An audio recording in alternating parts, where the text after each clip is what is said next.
Pengusutan Pondok Pesantren Al Zaitun di Indramayu, Jawa Barat terus berlanjut. Menteri Koordinator Bidang Politik, Hukum dan Keamanan Mahfud MD memastikan kasus Al Zaitun secepat mungkin akan dituntaskan, mulai dari aspek penyelenggaraan, muatan konten, dan kurikulum termasuk aktivitas hingga aspek hukum pidana. Mahfud mengungkapkan terdapat unsur hukum pidana perihal polemik Pondok Pesantren Al Zaitun. Bahkan, Mahfud mengatakan aspek hukum pidana tidak boleh diambangkan.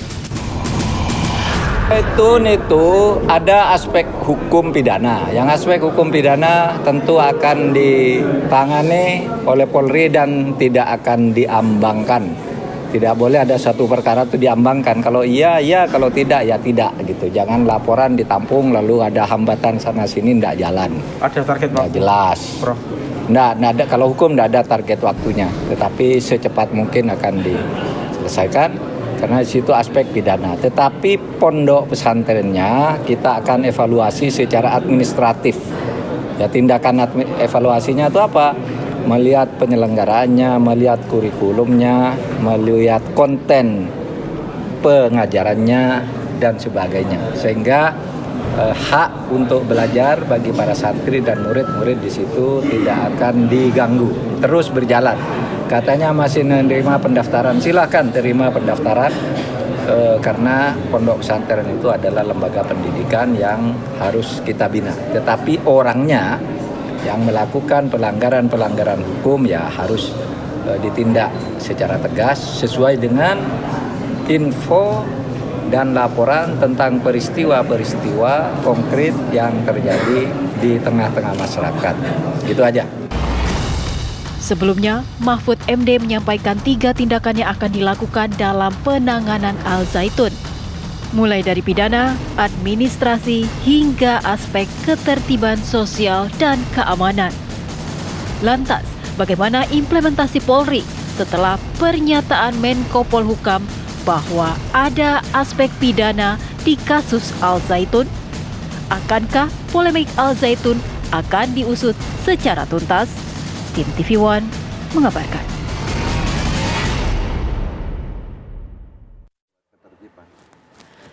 Ya pemirsa, itu yang akan saya bahas di Apa Kabar Indonesia Malam pemirsa, bahkan informasinya bahwa beberapa hari ke depan juga pemimpin Pondok Pesantren Al Zaitun juga akan diperiksa pemirsa oleh polisi.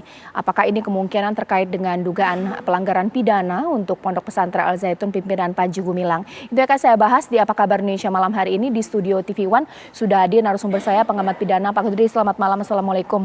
Selamat malam. Ya, saya juga telah tersambung Pak, kita juga sudah tersambung dengan mantan Kabareskrim yang juga menangani kasus Pondok Pesantren Al Zaitun, pimpinan Panji Gumilang, Komjen Purnawirawan Ito Sumardi. Selamat malam Pak Ito. Selamat malam Pak Kudri. Ya, selamat malam Pak Ito. Ya, saya juga sudah melihat Mas Pak Islah Bahrawi, Direktur Jaringan Moderat Indonesia. Assalamualaikum Pak Islah. Waalaikumsalam Mbak Caca. Ya, mungkin saya ingin langsung to the point dengan Pak Ito Sumardi. Zaman Bapak menjadi Kabareskrim, dulu polemik terjadi di tahun 2011 kalau tidak salah terkait Pondok Pesantren Al Zaitun. Selain pelanggaran pidana, pada saat itu juga Kementerian Agama juga mengindikasi Al Zaitun terkait NII KW 9. Bisa dijelaskan Pak, pada saat Bapak menjabat seperti apa permasalahan? Ya, baik Mbak Caca. Saya ingin flashback dulu ya. Yang bersangkutan itu untuk kasus pidananya telah dikenakan dakwaan untuk pemalsuan dokumen kepengurusan Yayasan Pesantren Indonesia dan dijatuhi hukuman penjara ya, hukuman badan selama 10 bulan oleh Pengadilan Negeri Indramayu. Saat itu yang kita terima adalah hanya merupakan CD ya, CD atau compact disc yang isinya adalah tentang pembayatan, kemudian pelantikan menteri-menteri di lingkungan NII KW 9 ya. Jadi saat itu sifatnya masih tertutup, beda dengan sekarang, karena sekarang kan sudah era medsos, sudah terbuka, sehingga unsur-unsur pasal yang penistaan agama ya, 156A KUHP nanti mungkin dijelaskan oleh Pak Kodri, itu sudah terpenuhi menurut saya. Namun tentunya harapan daripada masyarakat dan Menko Polhukam untuk penanganan kasus pidana itu persyaratannya pertama urutannya harus melakukan proses penyelidikan, yaitu klarifikasi yang akan dilaksanakan rencananya hari Senin. Kemudian setelah itu dari hasil klarifikasi akan dilakukan gelar perkara. Gelar perkara yang menentukan apakah status yang bersangkutan ini akan bisa ditingkatkan menjadi status penyidikan sebagai tersangka. Tapi saya, karena sudah mengikuti ini sejak lama, saya kira mungkin saat ini yang dilakukan oleh Saudara Panji Gumilang itu sudah bisa memenuhi pasal 156 dan juga pasal 256 KUHP tentang mengganggu ketertiban umum ya. Saya kira mudah-mudahan ini bisa segera direalisasikan oleh teman-teman di Barreskrim. Demikian, Pak. Pak Ito, waktu zaman Bapak menjabat sebagai Kabareskrim, sebenarnya ditemukan tidak sih indikasi bahwa NII KW9 juga diadopsi oleh Panji Gumilang di pondok pesantrennya? Kurikulumnya seperti apa? Ada tidak penyimpangan dalam hal mengajarkan bagaimana cara beribadah? Seperti apa, Pak? Betul, Pak. Saya pernah memasukkan orang ke sana ya. Jadi orang itu masuk, kemudian dikumpulkan dalam satu bus, kemudian dia masuk, diajak keliling pondok pesantren, dikatakan itu misalnya sapi punya siapa, punya kita, itu punya siapa. Nah sehingga ada beberapa kasus di mana kebetulan asisten rumah tangga itu mengambil barang milik majikannya dengan tidak ada perasaan salah, karena ternyata setelah diteliti latar belakangnya yang bersangkutan itu adalah dulu pernah dididik di Ponpes Al Zaitun. Itu menjadi catatan. Memang sulit bagi kami untuk bisa menerapkan pasal pidana saat itu yang dikaitkan dengan pondok pesantren, karena tentunya ini kan harus ditangani secara lintas sektoral. Dan saat itu yang kita lakukan adalah pendataan bersama teman-teman dari Intelkam, kemudian juga dengan Pemda ya, sehingga pada saat penerapan yang bersangkutan itu dengan pasal pemalsuan ya dokumen daripada yayasan tersebut, itulah yang bisa kita lakukan. Sementara pada saat itu Mbak Caca, yang kami tahu itu kalau untuk pendidikan agamanya masih tidak ekstrim sekarang ya. Kalau saya lihat sekarang mereka kan sudah melakukan tindakan yang misalnya mengatakan Al-Quran bukanlah firman Allah Subhanahu wa Ta'ala, tapi hanya karangan Nabi Muhammad SAW. Yaitu suatu hal yang sudah jelas masuk dalam unsur penistaan agama. Kemudian juga tidak lazim ya norma tata cara beribadat. Tentunya itu juga akan menjadi masukan dari saksi ahli yang akan kita ambil dari MUI ya, ataupun daripada tokoh agama. Dan juga masalah salat ya, Idul Fitri, di mana istrinya ada di depan, kemudian jarak safnya itu jauh-jauh. Saya kira itu nanti akan menjadi masukan dari MUI untuk bisa menentukan pasal apa yang disangkakan kepada yang bersangkutan. Baik. Nanti sesaat lagi saya akan tanya, ini luar biasa apa yang dikatakan oleh Pak Ito ya. Mas Islah boleh menambahkan, sekiranya apakah benar bahwa sekarang lebih ekstrim ajaran di Pondok Pesantren Al Zaitun oleh Panji Gumilang? Kalau dulu tidak se-ekstrim sekarang sehingga sulit pasal pidana dikenakan untuk penistaan agama. Apakah betul seperti itu? Sesaat lagi. Ya, di segmen kedua ini, ketiga ini saya langsung saja tanya kepada Mas Islah. Mas Islah, kalau Mas Islah kaji sebenarnya Pondok Pesantren Al Zaitun apakah memang akhir-akhir ini saja memang begitu frontal menyiarkan, mempertunjukkan bagaimana cara dia beribadah, apalagi kemarin yang momen soal Idul Adha, saf berjarak, perempuan dan laki-laki sejajar, ataukah jangan-jangan dulu ya memang sudah seperti itu, tapi agak susah menjangkaunya dengan pidana, Mas Islah? Saya melihatnya begini Mbak Caca, ada satu pelanggaran yang paling fatal yang dilakukan oleh Panji Gumilang ya di Al Zaitun karena menyangkut persoalan akidah, yaitu yang mengatakan bahwa Al-Quran bukanlah kalamullah. Makanya saya ketika mereka melakukan ucapan dalam khutbah mengatakan qala Rasulullah fil Qur'anil Karim, ini menurut saya pikir itu bukanlah suatu kesengajaan, hanya kesalahan ucap. Tapi ternyata di setiap khutbah orang-orang di Al Zaitun mengatakan hal yang sama. Nah, ini yang menjadi persoalan paling penting adalah ini yang menurut saya akan masuk ke ranah penistaan agama. Tapi kalau soal perbedaan tafsir dalam fikih ini saya juga tidak setuju kalau ini dimasukkan ke dalam delik penistaan agama, karena perbedaan-perbedaan tafsir dalam fikih kita di dalam Islam itu satu keniscayaan. Nah, ini ada satu hal yang offside dari Al Zaitun belakangan ini, karena begini, saya banyak mengenal alumni dari Al Zaitun ya, terutama di dekade tahun 2010 sampai 2015 kurang lebih. Ini saya mengenal beberapa alumninya. Menurut saya alumninya biasa-biasa saja. Mereka tidak nyeleneh seperti yang dilakukan oleh Panji Gumilang belakangan ini. Artinya Panji Gumilang ini seolah-olah dia mengalami metamorfosis, dia mengalami perubahan-perubahan yang sifatnya kognitif yang kemudian akhirnya keyakinan-keyakinan akidahnya pun tergerus gitu. Nah, ini menjadi penting untuk diluruskan dan ada campur tangan dari negara, karena setahu saya dulu Al Zaitun tidak seperti itu. Kalau dia terkoneksi dengan kelompok NII KW 9 misalnya, iya. Memang iya, banyak sekali bukti-bukti dan bahkan sudah ada 35 orang yang ditangkap oleh Densus 88 yang dalam pemeriksaan mengaku terafiliasi dengan Panji Gumilang dan Al Zaitun. Oke, baik. Mungkin sekarang kita langsung saja apa yang dikatakan oleh Mas Islah tadi, Pak Kudri. Mengenai salam dan juga bagaimana mengartikan Al-Quran dikatakan sebagai perkataan, cukup tidak bisa menjerat penistaan agama, pasal penistaan agama? Ya, kalau mengacu kepada pasal 156A KUHP, itu kan perbuatan yang dilarang itu menyatakan rasa permusuhan, satu, kedua menyalahgunakan agama, ya kan, yang ketiga ini penodaan. Nah, kalau permusuhan dan penyalahgunaan itu kita mudah ya menafsirkan suatu perbuatan itu dia melakukan perbuatan memusuhi atau melakukan itu mudah. Tapi penodaan itu bagaimana?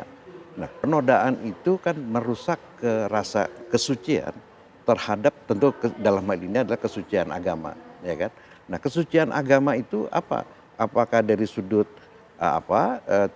aspek ketauhidannya, apakah aspek tadi nyatakan aspek fikihnya atau aspek yang lain, ya kan? Ini kita kemana? Nah, jadi kalau misalnya yang menyangkut soal keesaan atau ketauhidan itu kan itu jelas ininya. Tapi kan yang dimasalahkan sekarang itu mengenai misalnya suatu apakah ini merupakan tata cara beribadah atau ritual yang tidak sesuai dengan tidak sesuai dengan mainstream ya yang ada di Indonesia. Kan kita tahu Islam itu kan ada mazhab-mazhabnya gitu ya.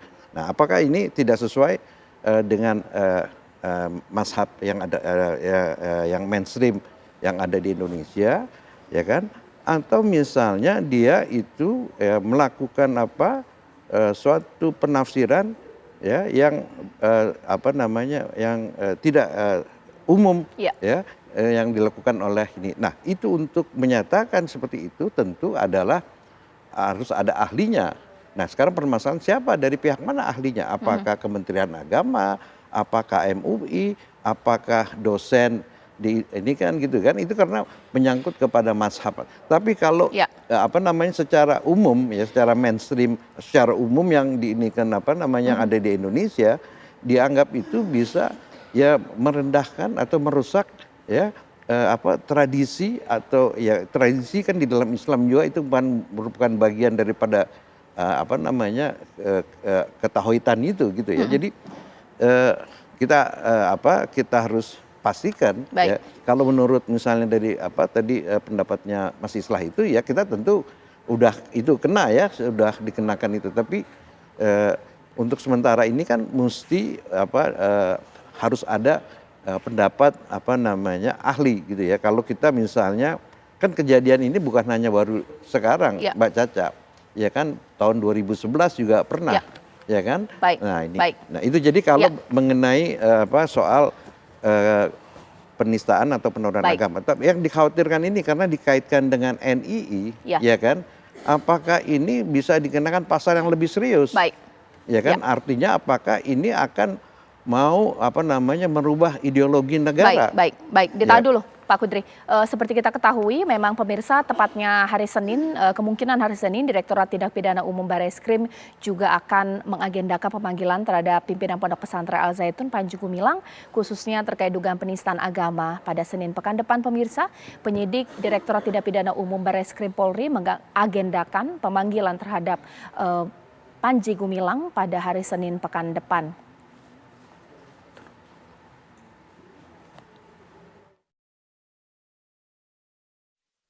Untuk Al Zaitun seperti apa, Pak? Update Al Zaitun? Al Zaitun kemungkinan hari Senin akan dipanggil untuk klarifikasi.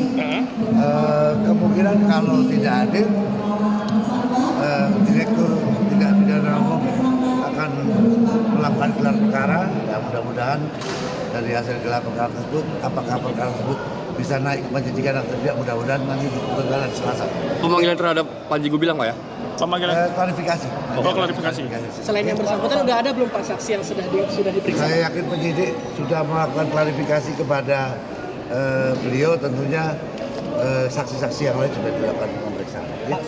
Ya, mungkin sekarang saya kembali ke Pak Ito bahwa memang Mas Islah juga mengatakan agak sulit ya bagaimana kemudian soal tata cara ini juga memang semua punya perspektif berbeda.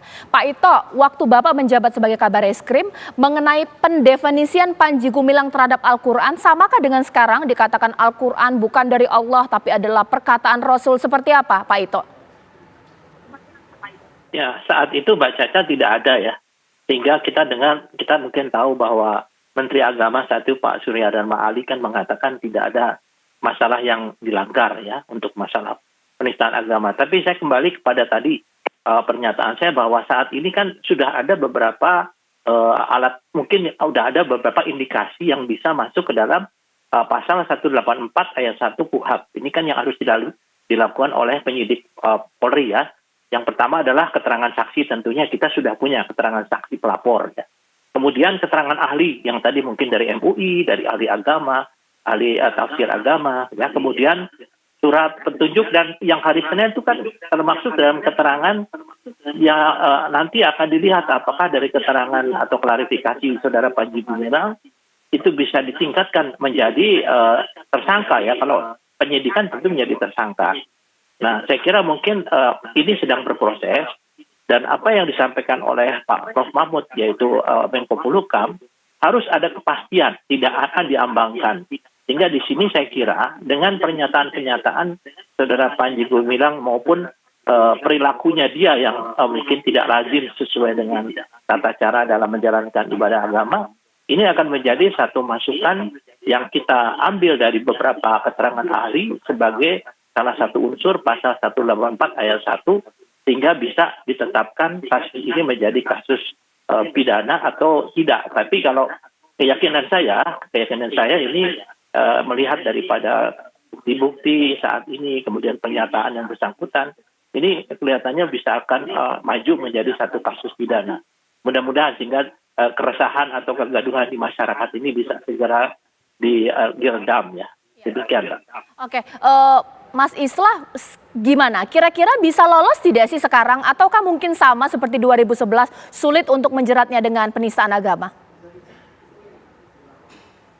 Bisa lolos ya, karena meskipun di Islam itu banyak sekali madhab, ada manhaj, ada ijtihad. Tapi menurut saya pandangan Panji Gumilang bahwa Al-Quran itu bukan kalamullah dan itu hanya perkataan Rasulullah, ini menurut saya sudah melanggar dari berbagai ijtima jumhur ulama dan ulama-ulama masyhur yang selama ini berlaku dari abad ke abad ya. Mungkin hanya abad ke-11 muncul ada beberapa tokoh yang punya pandangan yang sama seperti Panji Gumilang, dan ketika itu dia juga dieksekusi mati. Seperti Ibnu Muqaffa misalnya, atau Abul A'la Al-Ma'arri yang memang meninggal karena sakit. Tapi hari ini, sampai hari ini memang tidak ada lagi pemikiran-pemikiran yang sejenis itu. Dan ini muncul di Indramayu ya, di Panji Gumilang. Seharusnya ini sudah melanggar ajaran-ajaran Islam dalam mazhab apapun secara konvensional yang memang sudah diputuskan oleh banyak ulama. Dan ini seharusnya kena. Kalau persoalan-persoalan fikih menurut saya tidak bisa dikenakan kepada Panji Gumilang ya soal masalah tatanan-tatanan fikih, karena perbedaan fikih di dalam Islam itu banyak macamnya dan ini satu keniscayaan. Saya Baik. tidak setuju juga kalau perbedaan fikih di dalam Islam dijadikan sebagai delik untuk penistaan agama, karena saya kira penistaan agama itu perbedaan dalam fikih itu adalah sesuatu hal yang biasa, dan kalau persoalan akidah itu memang betul-betul negara harus turun tangan dan hukum harus bisa menjangkau dia. Persoalannya kan selama ini kan Panji Gumilang ini dianggap sebagai the untouchables karena banyak sekali kasus-kasus pidana yang seharusnya menjerat dia dari tahun ke tahun, banyak sekali. Ada beberapa tuntutan, bahkan eksekusi dari tuntutan 116 guru kalau tidak salah, di mana Al Zaitun seharusnya membayar kompensasi 2.160 juta yang sampai hari ini belum bisa dieksekusi. Terus ada beberapa kasus gugatan kepada Panji Gumilang yang akhirnya pada tahun 2021 oleh Bareskrim juga di SP3. Kalau kurang lebih seperti itu. Nah, ini kan orang akhirnya menjadi membuncah gitu ya, menjadi meluap-luap kepada Panji Gumilang secara personal ketika dia sudah mulai mengulik-ngulik soal ranah-ranah akidah. Nah, ini betul-betul berhadapan dengan umat Islam seluruh Indonesia yang betul-betul masih memegang tali akidah itu sebagai backbone dari ajaran beragama.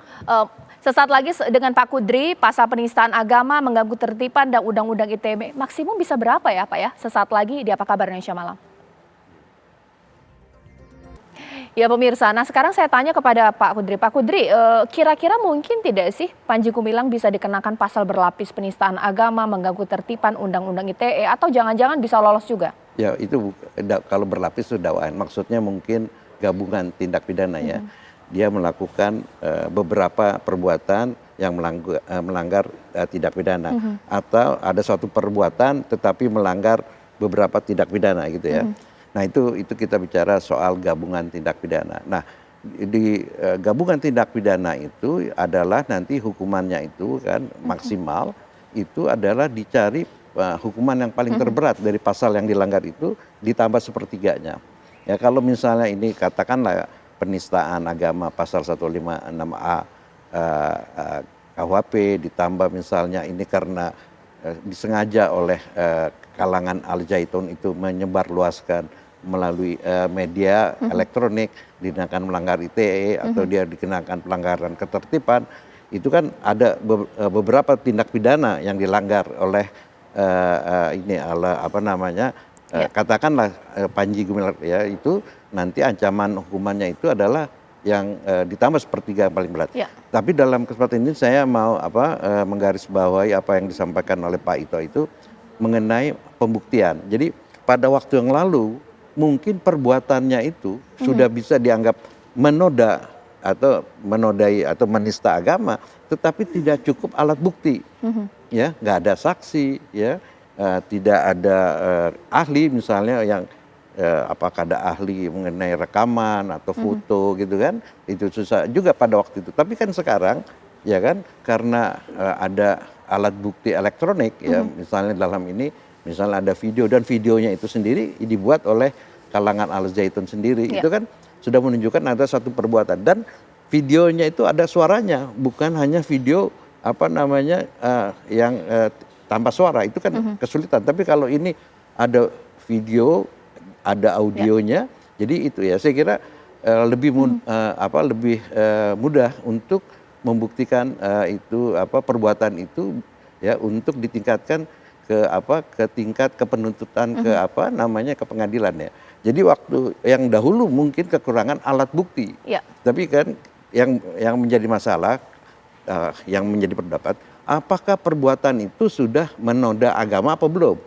Ya itu ada suatu perbuatan yang dilarang dan satu hal lagi ada perbuatan tidak ada alat bukti. Ya jadi kita nggak tahu yang pada waktu yang lalu apakah tidak ada alat bukti yang cukup ya sehingga tidak bisa meningkatkan perkaranya ke pengadilan atau memang ada alat bukti tapi dianggap perbuatan itu bukan pelanggaran pidana ini. Nah, tapi kalau sekarang ini kita secara umum kan orang semua menyatakan bahwa apa yang dilakukan oleh Panji Gumilang itu sudah tindak pidana. Oke, baik. Mungkin sekarang saya ke Mas Islah terlebih dahulu.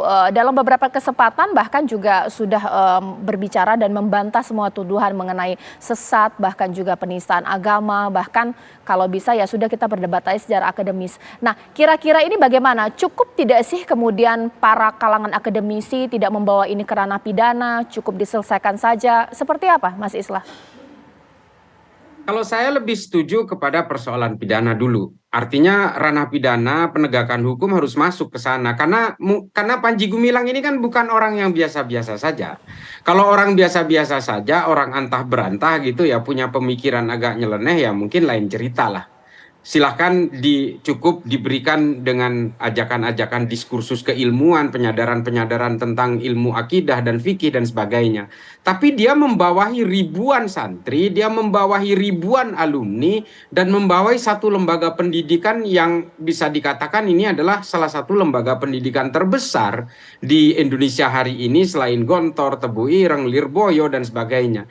Ini kan sangat meresahkan terhadap produk-produk yang akan dikeluarkan oleh Al Zaitun. Makanya sejak awal saya meminta negara harus turun tangan, ada penegakan hukum yang harus ada di situ untuk supaya negara bisa masuk melalui jalur hukum untuk memberikan mitigasi pembinaan terhadap Al Zaitun hari ini. Kita satu hal yang paling penting di sini adalah kita harus bisa memilah antara Al Zaitun sebagai entitas, sebagai lembaga pendidikan, dan Panji Gumilang yang memang seringkali melakukan akrobatik termasuk juga pelanggaran-pelanggaran hukum. Nah, ini banyak sekali. Kita tidak boleh hanya terpaku terhadap pelanggaran pidana atau perdata yang ada hari ini.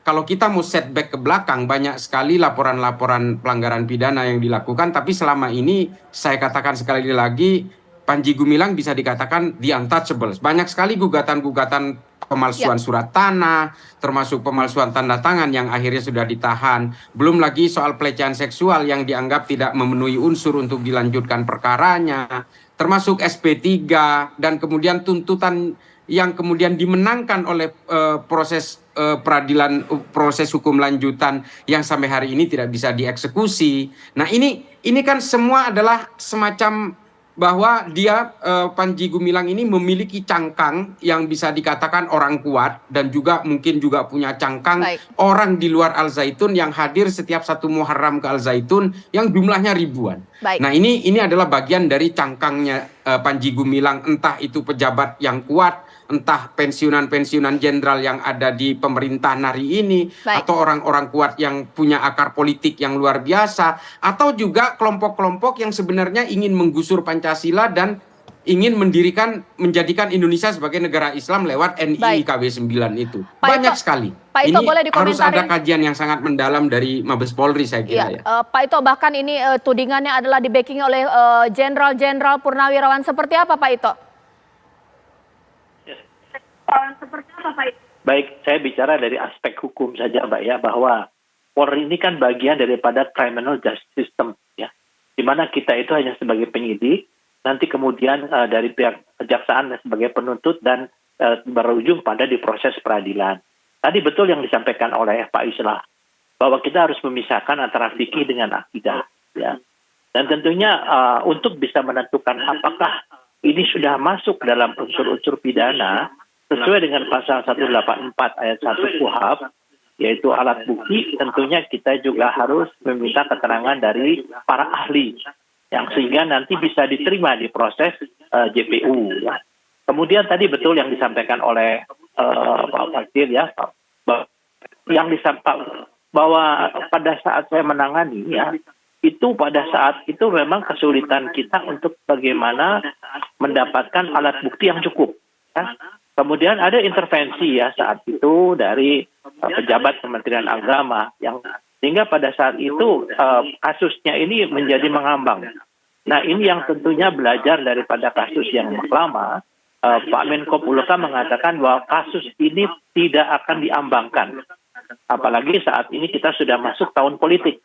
Jadi kasus ini harus dituntaskan, ya, dan tentunya kita semua berharap bahwa yang dilakukan teman-teman di Mabes Polri itu betul-betul harus dilaksanakan secara cepat, ya, cermat, kemudian juga betul-betul memiliki kepastian, sehingga jangan sampai ini akan bergulir terus menjadi isu politik yang akan mengganggu ketertiban masyarakat.